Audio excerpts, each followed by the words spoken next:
Hello all, welcome to Up The Poshcast, the Poshcast made by the fans for the fans. Grab yourself a drink, put your feet up and listen in.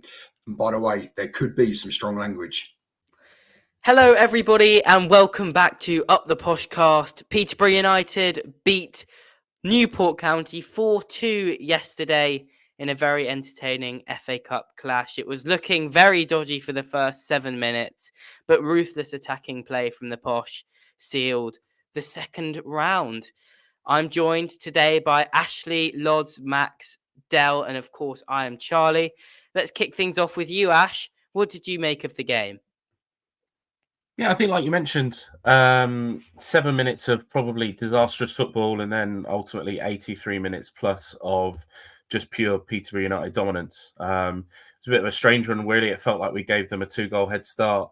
And then from then, it just, I didn't ever feel like we were not going to come away with a win from that victory and that performance. It was solid all over the pitch, I thought.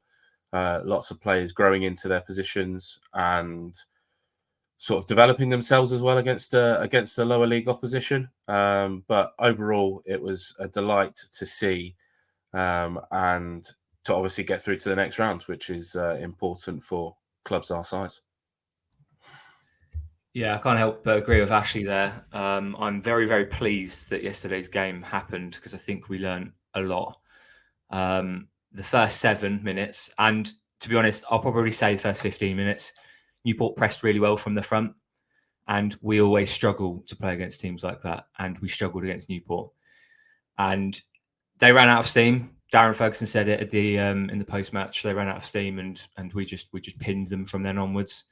Like Ashley said, I don't think I was expecting us to lose the game even at 2-0 down. And by the sounds of it, I don't think Darren Ferguson was either. I think he knew he had the quality. But what he did learn is that if Newport can even do that to us, then any team can. So rather than change our play style, which is something I've been calling for recently, it looks like we've settled for we will play that way regardless, and we will rely on our front four to outscore teams, which is the traditional Peterborough way. And if we have games like we did yesterday, I'm very happy with that because it was a very entertaining game. He said we had value for money. We absolutely did. And I think every Posh fan is a Posh fan because we have entertaining games like that. So I do hope that we continue to play the way we did yesterday. Yeah, it's always exciting, especially when you go somewhere and score 4 goals. And that's the key takeaway. Yes, there was a freak 10-15 minutes at the start that put us on the back foot, but I actually think that we came back and we've seen a pattern really over the last couple of weeks. And those patterns that we've seen is sort of when we concede first, our heads seem to drop and we never get back into a game. And that pattern was put to bed last night. We were put to bed in the tie because we were able to score 4 goals from going 2-0 down. And I think a special plaudit should be to Fergie, who got every substitution right. I felt every substitution came on and did their job, which is key for us in getting that win and obviously into the hat. For me, whoever the opposition is, FA Cup first round day is probably one of my most favourite fixtures of the season because you never know who you're going to get. Obviously, we drew Newport, but it's just that excitement of who you're going to get, home, away. You hope it's an away. You hope it's like a smaller team or whatever. And it just proves why yesterday going 2-0 down, why it's always about the giant kill or whatever. But it is what it is. It was a good game. Yeah, disappointing to be 2-0 down, but I think we upped our game towards the end of the first half, and then the second half, there was no way we wasn't going to be winning that game. Great goal by Randall, to be fair. I'm not sure he got it in from that angle, and then also a couple of cracking goals from Ricky J. Jones. In particular, the second one from near enough the corner flag, running across the line and beating a keeper at the near post. I think as a keeper, Newport keeper, you would have been a little bit disappointed to have 3 goals, beat your near post. But overall, an enjoyable day, a long day because Newport ain't round the corner. It is nice. I'm not sure I like the fans too much, but just a little quick point out. The stewards are superb. They looked after me, and kudos to them. But Newport got to win 4-2. Everyone's happy with that. Yeah, I think 4-2 is a very good scoreline. It's a very entertaining one, certainly. And it was very nice to see sort of a defiant Posh come out in that second half after some crazy first half controversy and take the win. And it shushed some of our fans as well, because some of the absolute dross I was reading on social media after 7 minutes of that game was, I mean, I've already used the word dross to describe it, but it was completely pathetic. People calling for the manager's head, the manager who, has been the best and most successful manager in the club's history, the manager who, as recently as last season, led us to both silverware and a finish in the top 4 in League One, a manager who has got us sat very much mid-table right now, but with ambitions to go higher, and certainly not got us looking like scared over our shoulder for relegation. Calls to get for Fergie's head were always inevitable, because some people in this fan base just cannot be content with what they have. Some people in this fan base have their own agendas, pick sides on certain topics and can't see beyond that. And I think Fergie's a case of that. He's not always going to be popular, because I think he's a manager that will always say it how it is. He said it how it is about the Joel Randall situation. He said it how it is after Wickham, and Mansfield last season was another great example of that. And some people can't handle that. But if you want to become a football team that wins games and gets promotion, that's what we need. He clearly put, a rocket up the right place at halftime in that Newport game, because the team came out in the second half completely reinvigorated, with a complete passion and with a complete desire and determination to win that game. Very well managed, very well coached. After a first rocky 7 minutes that I don't think he or anyone could do anything about. It was just individual lapses of concentration and a very intense Newport press. And then we saw the game out from there, and we outscored Newport. So very well done to Fergie and his coaching staff. A very well coached afternoon, and anyone calling for his head can just get in the bin. Yeah, I think you're right, Charlie. I think that a couple of things that you didn't mention, the confidence and the belief in the way that we do things, it doesn't always seem like it's the right thing, certainly when we're losing. But for the fans that were there yesterday, obviously I've mentioned a few things on Twitter. It's all very well and good making these comments when you're sat watching other teams play football. But unfortunately, I get that not everybody can be at every single game, but I think that Fergie definitely appreciated how much the away fans that were in the ground stuck with the team and didn't get on their backs at 2-0 down. After 7 minutes, it could have been very easy to get very toxic. But I didn't hear, certainly from where I was sat in the first half, I didn't hear any sort of abuse being held towards players. I know that in the second half, there was definitely some abuse towards their B-Tech Christy Pym style goalkeeper that they had in net, and some of their dodgy defenders and their circus freaks up top. But if they're going to try and cheat their way to the second round of the FA Cup, then so be it. When we think about sort of the individual performances, I think that it was nice that we could rest some players. It was nice that we could see some players come into the team that we haven't seen for a while.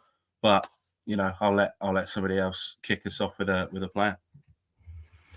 Yeah, to be honest, I was quite intrigued to see what sort of lineup he'd put out, and I was quite glad to see he'd gone full strength, because I do think they need to get some more time playing together. But the one big change that he made that I don't think many people would have predicted was putting Odo in, and he was very complimentary about Odo in training, saying he works his socks off.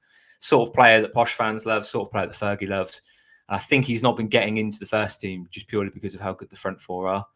But he was great yesterday. We're in this tricky position. I don't recall a time we've been in this position much, where we have 5 players in 4 positions. Where who do you drop if you're going to put Odo in?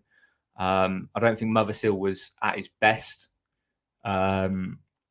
yesterday, but he is similar to Poku in the sense that he's a bit of a moments player. He's the sort of player you want on the pitch just in case something happens. You can't drop Ricky in the form he's in. You can't drop Poku. Randall doesn't really have a sensible backup option. unless you play a left winger on the right hand side and put Poku in the middle. Although Chris Clark is coming back now as well. So yeah, I'm quite interested to see if he manages to squeeze Odo in against Cambridge. Whether he deserves it or not, I don't know.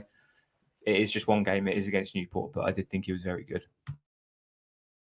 Yeah, I think, I've been wanting to talk about Ado for weeks. I think I put a couple of tweets out about him because it feels like been quite hard done by this season in a way. He played really well when he came in for Shrewsbury and was good at Exeter. And then it felt like he only really had one bad game, and that was against, was it Lincoln, that he was poor in the first half and got taken off, and he hasn't had really a sniff since. And I know the front four's had some good games, good individual performances, but I wouldn't say they're a settled front four yet by any stretch of the imagination. And if Ado is working really hard in training, like Lodz suggested Fergie has said, and if he is coming in and putting performances in where he's contributing to 2 goals like he did at the weekend, I don't see why he can't work his way back into the starting 11. Shrewsbury and Exeter away were 2 of our most assured performances of the season, 2 of the performances of the season that were the most professionally handled, and he started them both. So I don't see why Abraham Ado can't come back in. He looked like a very accomplished part of the team. He linked well with Sparks, from what I've heard, and was generally a bit of just a nuisance with his tenacity on the left-hand side. So yeah, I wouldn't be surprised to see Ado come back into the team. I think it's been suggested by Dara and Fergie that he will have a run of games at some point this season and that he will be back. Maybe he hadn't quite got his tactical awareness ready yet, and that's why he's been staying out of the team. But he now looks ready to go. And yeah, so it wouldn't surprise me to see Ado start against Cambridge. However, as I'm sure we're about to touch on, there are loads of attacking options in Fergie's hands, which can only be a good thing. Just a little bit on Ado from my point of view. I remember saying pre-season that I thought he'd be the one to watch with all the flair and whatnot. I think it's fair to say it's been a little bit disappointing, but he's actually been given the results, if that makes sense. He scored a few goals, he's had a few assists. Then he sort of got dropped because we changed the system, and he sort of disappeared for a little bit. And then obviously he come back yesterday and had done very well. But I don't think he's ready to be put in a team yet. I think he still needs to be doing the subs. Probably start next week, but we'll come to that later. I'm not sure that he's ready to be in the team, push anybody out. I don't think he's actually given us enough of that. But I'm looking forward to what he can do for the rest of the season, because I do think he's going to be an entertaining, good player for us. Yeah, I probably disagree with you there, Del, on Odo and not being able to start. I think he is ready. I think he proved that he was ready over the first few starts that he had. Yes, he wasn't, as amazing as we potentially had thought, but I actually thought that he had done enough to claim that starting place. But Malik has also been very good, and there's definitely competition on that side of the pitch between the two. So it'd be interesting to see come later on in the season who is that number one winger. But another player that has obviously been doing extremely well for us recently, we've mentioned him already a few times here, is Ricky J. Jones. And Ricky J. Jones was the first 10 that I've given this season. I'm sure there'll be many more 10s to come, but was the first 10 that I gave. And I think with the 10 that I gave him, I think it was more the fact that when you think of a substitute's performance, I don't think I can think of one better this season. He's come on and done exactly what we needed him to do. He's stretched the back line, he's ran at tired legs, and he's scored 2 goals that ultimately avoided a penalty shootout, avoided extra time, and put us into the hat for the second round. And that's exactly what you want from a substitute coming off the bench, is to how are you going to impact this game? How are you going to change this game? And I think he did that perfectly. So to not give him a 10, I would have felt would be a disservice, because coming onto the pitch, that's exactly what you want him to do. And with the form he's in, I do agree probably dropping him for the FA Cup game was fair. I think he needed a rest. The arrest was short-lived when we found ourselves 2-0 down and needed someone off the bench to give us the biggest impact. And I think we picked the correct player to do that. And again, with the form that he's in, the goal-scoring form, I don't see why he should be dropped for the rest of the season. I think he should continue to play where he is. Yeah, no, I totally agree. And it was nice to sort of see that natural finishing that Ricky definitely has lacked in time gone by. And it felt like those were two proper strikers finishes that he had yesterday, that sort of he's managed to work his way around the goalkeeper for the first one. And then he has managed to obviously just blister himself along the goal line and make a tidy finish, which is nice to see. And he, like I've said before, I did plenty of defending of him last season because he had all those raw attributes. The finishing was the one thing that was missing. And I do genuinely believe now that he is the real deal and he's got that finishing under lock. Like, it won't always look the most natural. It won't always look like he's meant to have done it, but I'm relatively sure that he is going to get us sort of 10 to 15 goals across this season. He's already at 7 now. When we talk about impact subs, what a fantastic sub to have. The only person that I can sort of think of that would be able to do that would probably be somebody like a prime David Ajiboye, with his pace, his directness, and that sort of thing. It's sort of thinking back to like the Nathaniel Mendez-Lang, Sean Batt style substitution appearances that we would have, where we are literally just getting at players, especially in the lower divisions, where they just don't have the legs for 90 minutes against the attacking pace that we have. So it was nice to see. Don't get me wrong, yeah, absolutely fantastic to get it done in 90 minutes, like Max says, because I did not want to be getting back any later than we did last night after another 30 minutes of football and then a potential penalty shootout. Yeah, we've often criticised Ricky for his inability to finish. And if there's any Premier League teams that are watching yesterday's game, I think you look at Ricky, you look at the age, you look at his physical attributes, as in his pace, you look at how well he can press. And then if you look at those two finishes, you would just assume that you've got a complete striker there.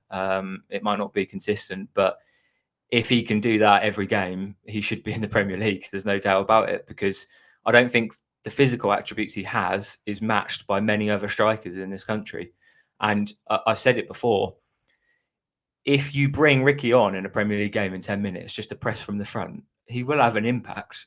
Even if he doesn't have the technical ability to do much with the ball, he will scare the living daylights out of defenders and goalkeepers and immediately win back the ball. For a team like Man City or someone like that have all the technical players around him, I think he would be an asset.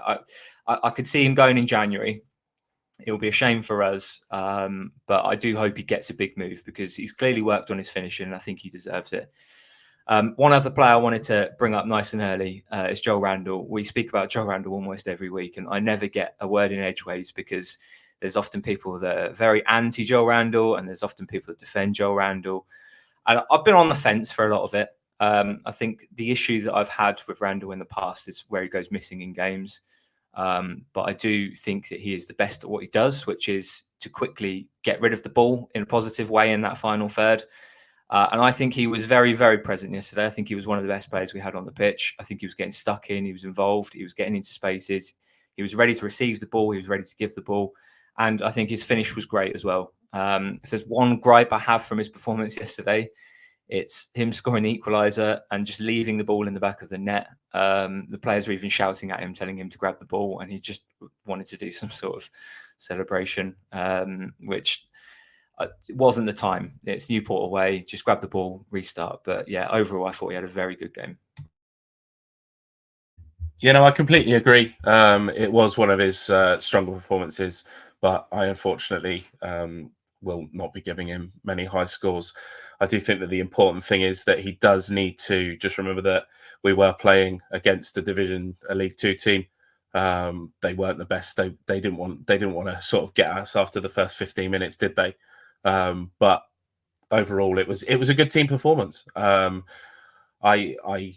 think that he still has some work to do to sort of build that trust back with a large portion of the fan base. But it was nice to see him enjoying himself and celebrating in front of the Posh fans again. Yeah, it was. And that's two of the attacking players spoken about. So I think we'll move on to talking about one very specific moment in the game that is gaining a lot of traction online. It would be remiss of us not to talk about it, because it is such a surreal moment in the game yesterday. I was listening to the commentary. We were obviously some of you were up the other end. None of us really had a good view of it at the time. Del, give me your thoughts on the ghost goal, the goal that never was for Peterborough United on Saturday. What is your view on the whole situation? Well, I didn't quite understand what was going on. The first I saw was what's his name, number 4, Archie Collins, like put his arm up celebrating, and then you got Sparks just like stood there. It just seemed a bit of a muted celebration, and I wasn't quite understanding what was going on. I thought it was a penalty. I didn't actually know that the ball didn't go in the back of the net. I just thought we was like sort of trying to get for somebody. And then I saw some of the clips in hindsight, and it's like, that's fucking disgusting. You know, how can referee and a linesman miss that? It's quite clear cut. I don't know if I'm right or wrong, but I thought that all FA Cup games, the ball was like microchipped, same as in the goal line technology. Have I got that wrong? I'm sure I heard somewhere. But anyway, fucking something else I'm making up then, as well as players' names. So, no, I thought it was a bit bizarre. I think we could have celebrated a little. We're not celebrated. Why don't we just get the ball, run in the back of the net, pick the ball up, and put it on the centre spot? You know, because that's what we normally do. But we just sort of, I don't know. It was such a surreal feeling, weird situation. But why did the Newport player pick the fucking goal up, lift the post up? I don't understand that. That's just cheating. Yeah, it's one of them, innit? It's like there is no respect in football between players, is there? And I do sort of have sympathy for referees nowadays. You know, that this conversation came up after I think it was the Declan Rice incident for Arsenal earlier in the season, which was, how are you supposed to referee a game of football where two sets of players are constantly trying to stitch each other up, whether that be from diving or claiming that they've kicked the ball away, or just trying to get other players penalised for stuff. And the behaviour of the Newport County players after that second goal on Saturday was one of the most embarrassing things I've ever seen on a football pitch. Running and picking up the goalpost, the side netting. It was embarrassing. It's made even more embarrassing by the fact that it then went on to not matter, and they then conceded 3 more goals after it. But it was some of the most pathetic behaviour I've seen from a football team. At some point, you've got to have a bit of honour in the sport. It's one of the few sports that there is absolutely no honour in. You know, when you look at other games, you know, stuff that is as clear cut as did the ball go in the goal or not, teams will usually concede on that one. Newport were very unwilling to do so. It was pure cheating. It wasn't a subjective decision for the official. It was an objective decision. Did the ball go in the goal or not? They got it wrong, and they weren't, which was in its own a huge issue. But they weren't aided by a bunch of Newport County players that acted like toddlers, that acted like cheats, and that acted like a team that are going to go nowhere other than down and stick in League Two for the rest of time, because there is absolutely no way that there is a good mentality among those group of players if they have to scrounge themselves around like that to try and avoid an equaliser when the ball literally went in the goal. Yeah, am I right in saying that this was a championship standard referee? He's been doing championship games this season. I think that tells you all that you need to know. Absolutely no backbone from the referee. Clearly more worried about what he can upload to his Instagram after the game than actually putting in a performance worthy of good ratings from all of us. When I think about a game yesterday or today, I can't remember, it was Sutton versus Birmingham, wasn't it? Another one where there should have been a Birmingham penalty. The lad's gone down in the box and they've not given it. I think it just shows completely where the standard of refereeing is in this country at the moment, and within the Football League and the FA. I don't know what the solution is. I don't want to just completely bash every single performance, because it just sometimes sounds like sour grapes. But ultimately, when you win 4-2, you can afford yourself the luxury of making comment on the referee. And him and his assistant down the far end were absolutely shambolic. It was no backbone, no arsehole, and ultimately they got very lucky. And then the flip side of that is that I think that they gave us some very, very, very fortunate decisions in the second half. I think that the disallowed goal felt soft. Then there was some free kicks and fouls that were given in the second half that felt like they were weak, and certainly some bookings. Taking it back to sort of how solid we were for the last 83 minutes of the match, I just wanted to make a shout out for George Nevitt. Obviously, coming in and out of the side is not always the easiest. But again, it was another fantastic George Nevitt performance where he ultimately wasn't what he's lacking physically wasn't exactly an issue, but he showed his ball playing ability. And like we mentioned before, for the Randall goal, he managed to step himself up onto the 18-yard box and was making passes and was doing those things that Ronnie was doing for us last season. So hopefully he can continue that rich vein of form that he's in when he gets his chance within the team. Yeah, and one more player that I want to mention that I thought was probably unlucky to get onto the pitch yesterday was Chris Clark. Obviously, we've known that he's coming around the November period, and for him to be named on the bench was really good. And I thought maybe we'd see a little cameo towards the end. Maybe if we went into extra time and we didn't score the last 2 goals, we'd get that cameo. But even when those 2 goals scored, I thought you could give him at least 10, a few minutes at the end, even just to run about and get used to the pitch again. But we've got Palace in the Bristol Street Motors Trophy coming up, and I think that'll be a perfect time for Chris Clark to get a full game in, or maybe even 75 minutes, which will be good. And I think there's going to be a debate now between Randall and Chris Clark, because I think we saw signs of positive play from Chris Clark before his injury. And I think that is a big... there is going to be a point in where we're going to be looking at Randall and Chris Clark and thinking who's going to be our starter.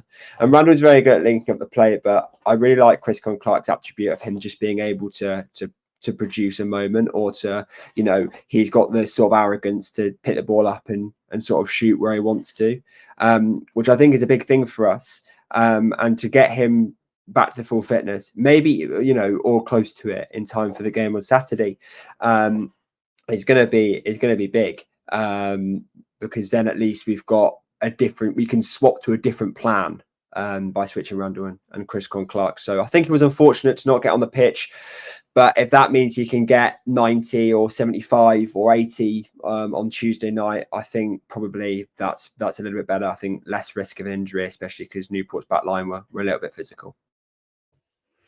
Yeah, I guess that's a nice way to sort of transition on from the Newport game into talking about the game on Tuesday night.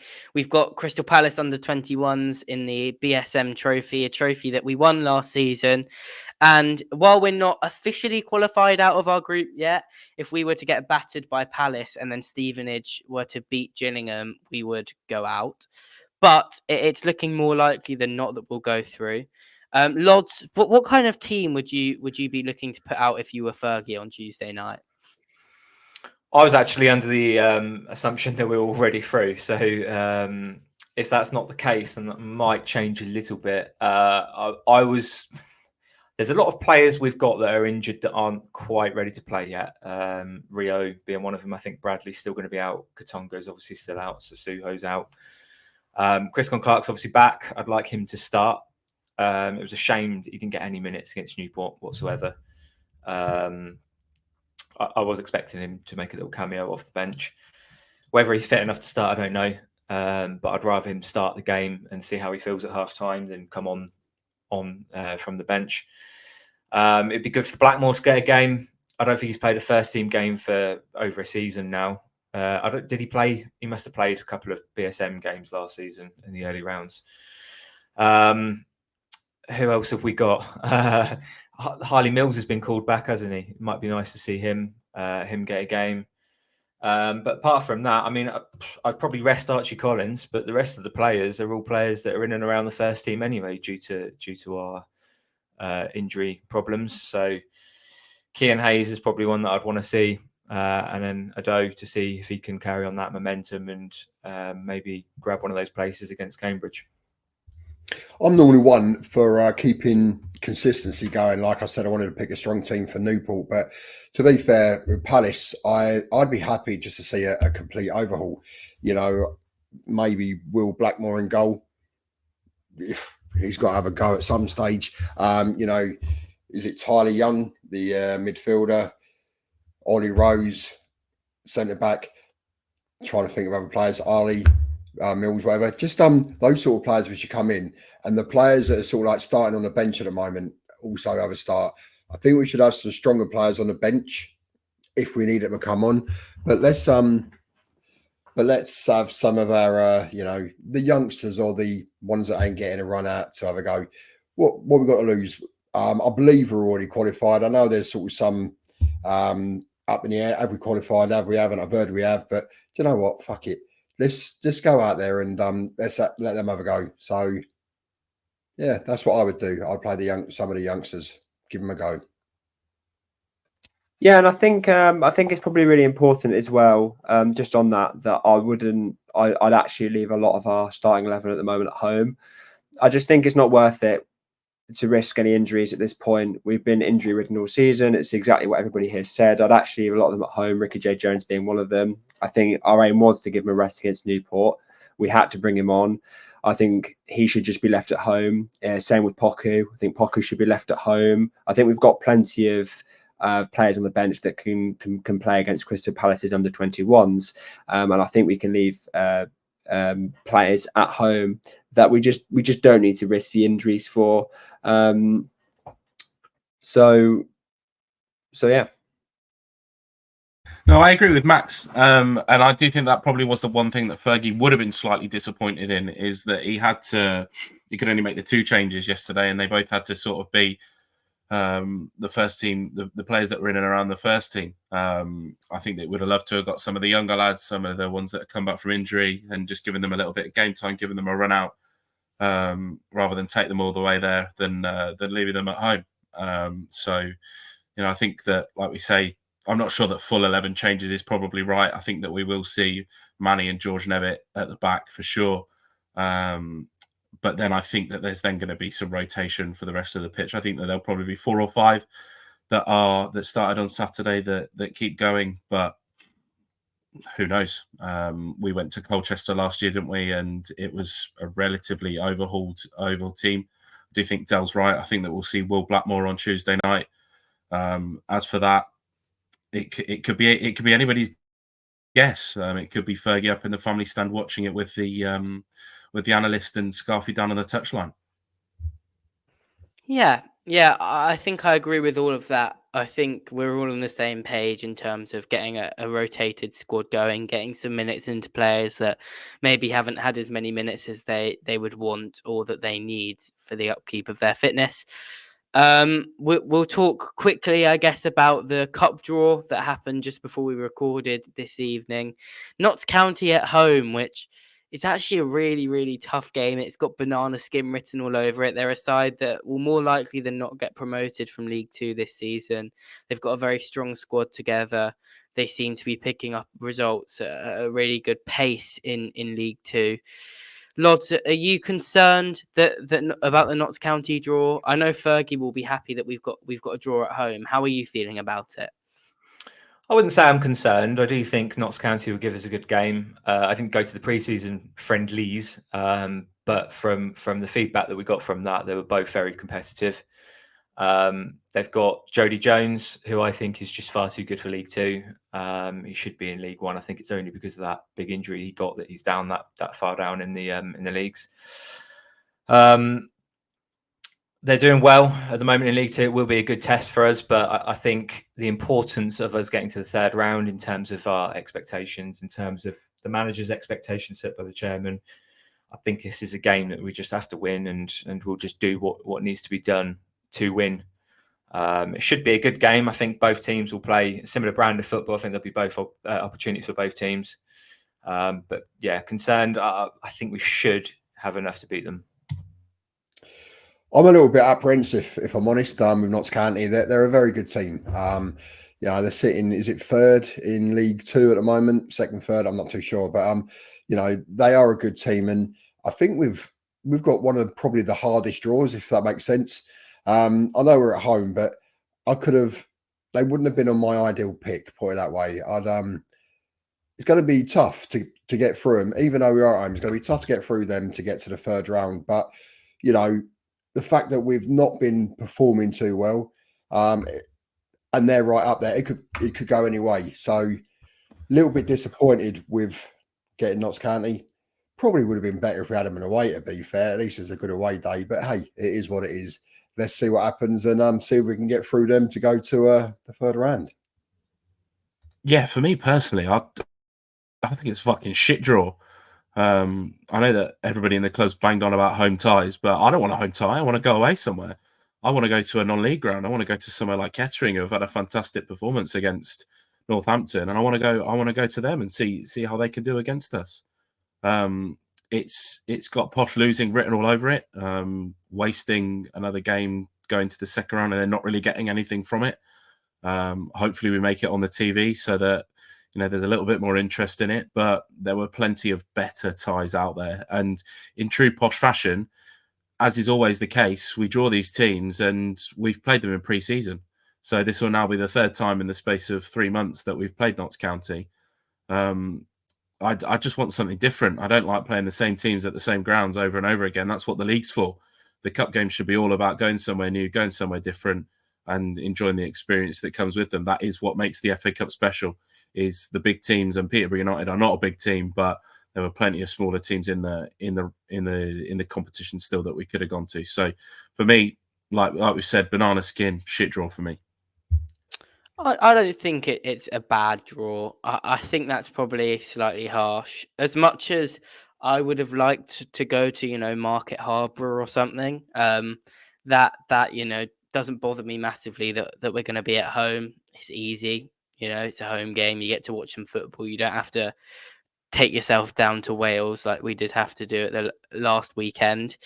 Notts County is a game that will have interest peaked on it. I'd be very surprised if it doesn't get put on TV, because it's two teams that play very attractive football, that like to score goals. I think it will be a case of outscoring. It wouldn't surprise me to see, you know, over 4.5 goals in that game on many the accumulator.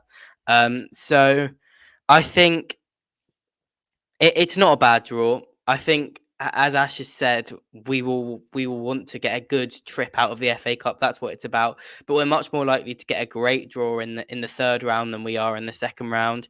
I want to get to that third round where the Championship and Premier League clubs come in. I want to have a chance to go to, you know, Old Trafford or something like that as a Peterborough fan. So, yeah, I'm not furious with the draw. I think it is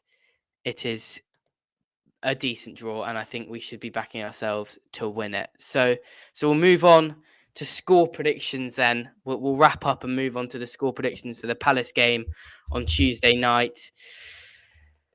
I'll start with you, Ash. What is your prediction for the BSM game? Palace are quite a big, strong physical under-21 team from what I've seen. I watched their game against Stevenage, which was the sort of the second or third week of the season. And they tested them. They've obviously got one of our ex-academy products in Adler Nascimento. So I'm going to go that there's going to be lots of goals. I think that it will be similar sort of to that Chelsea game that we played a few seasons ago, where obviously Malik Mothersill tore the defence a new one. So I'm going to go with a 3-3. We will see some new goal scorers on the score sheet for Posh. Crystal Palace are quite well known for having a good academy, aren't they? I don't know anything about their under-21s, but I can assume they'll have some talented players on show. And if we're playing a weaker side, yeah, I think you're right. I think it'd be a lot of goals involved. I'll go for 2-2. I know nothing about the Palace players, and without knowing what sort of players we're putting out, I can't really make an educated guess. So 2-2 seems sensible. I'm going to go 4-0 win. And I'm going to go George Nevitt scores. I'm going to stick to a draw because I don't want to put us down as getting beat, but I'm going to go 2-2. And Ollie Rose, I think, might get his first goal. Sounds good to me. 2-2, Ollie Rose, first goal. First goal, even. Yeah, I rate that. I know he scored in pre-season against Notts County, and if he can get his big mullet on something, then we may be in business. I'll go for a win, though. I think we will beat Palace. I think I'll go 3-1, and I'll go a Chris Clark hat-trick. I think he's going to start, and I think he's going to have an absolute blinder of a game. It just screams him running the shop. So that's it. That's our episode looking back at Newport and previewing Crystal Palace. Obviously, we're going to have a bit of a funky schedule this week because we felt like Saturday's clash with Cambridge needed an episode of its own. So we will have a Derby Day special coming out in preview of that game in midweek after the Palace game. But yeah, other than that, I don't think there's any other business to attend to. So thank you very much for listening to this episode of Up The Poshcast. We will see you on the next one. Looking forward to Cambridge. Up the posh. Up the Poshcast. Up the Poshcast. Thank you all for listening. Don't forget to follow us on Twitter at Up The Poshcast. Let us know your feedback. Give us any ideas for topics you would like to discuss or any questions you'd like us to answer. Up The Poshcast. Right, well, it's kind of symmetrical when we go like that.